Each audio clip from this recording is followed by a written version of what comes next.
Arif chest clinic Sahiwal से doctor Arif Hussain आपसे मुखातिब हूँ। आज का हमारा मौजू है कि टीबी अगर आपके घर में किसी फ़र्द को तशख़ीस हुई है, तो बाकी घर वाले टीबी से कैसे महफूज़ रह सकते हैं? तो सबसे पहले तो वो शख़्स जिसमें टीबी की तशख़ीस हुई है, उसको टीबी की अद्वियात बड़ी बाकायदगी से खानी चाहिए। आपके घर को आपने हवादार रखना है, वेंटिलेटेड रखना है ताकि हवा आए और गुज़र जाए। तीसरी चीज़, जहाँ पे वो शख़्स थूकता है या कि बलगम फेंकता है, उसको फ़ौरन से आपने उसको बाहर फेंक देना है खुली हवा में बंद करके, ताकि बाकी लोग उस बलगम वाली हवा से मुतासर ना हों।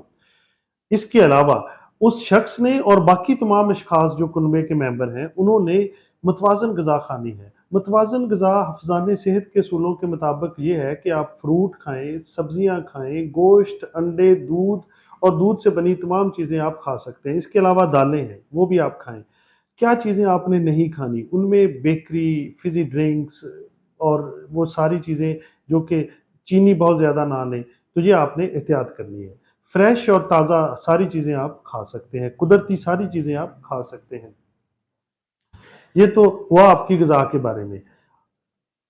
टीबी की वो शख़्स जिसको टीबी की दवाई दी गई है, अगर टीबी के अलावा उसको कोई ज़ियाबितस, ब्लड प्रेशर या दिल का मसला है, तो उसकी दवाई भी लगातार खाएँ। इसके अलावा घर के बाकी लोग, अगर उनमें से कुछ लोगों को ज़ियाबितस है या ब्लड प्रेशर ज़्यादा रहता है या फिर दिल का कोई मसला है, तो उनको अपनी अद्वियात भी बड़ी बाकायदगी से खानी चाहिए। इसके अलावा अपनी नींद ज़रूर पूरी करें। नींद पूरी करने से क़ुव्वत मदाफ़त बेहतर होती है और आपकी बीमारियों से लड़ने की जो सकत है, उसमें इज़ाफ़ा होता है। आप हल्की-फुल्की सी वर्ज़िश लाज़मी करें, उससे भी आपको बहुत ज़्यादा फ़ायदा होगा। हल्की-फुल्की सी वर्ज़िश करने से भी आपकी क़ुव्वत मदाफ़त में इज़ाफ़ा होता है। आपको फ्लू की वैक्सीन करवा लेनी चाहिए और निमोनिया की वैक्सीन करवा लेनी चाहिए। आप बेहतर रहेंगे, क़ुव्वत मदाफ़त ज़्यादा रहेगी और आप ना सिर्फ टीबी बल्कि बाकी बहुत सी बीमारियों से भी बच सकेंगे, इन सारी चीज़ों को अपनाते हुए।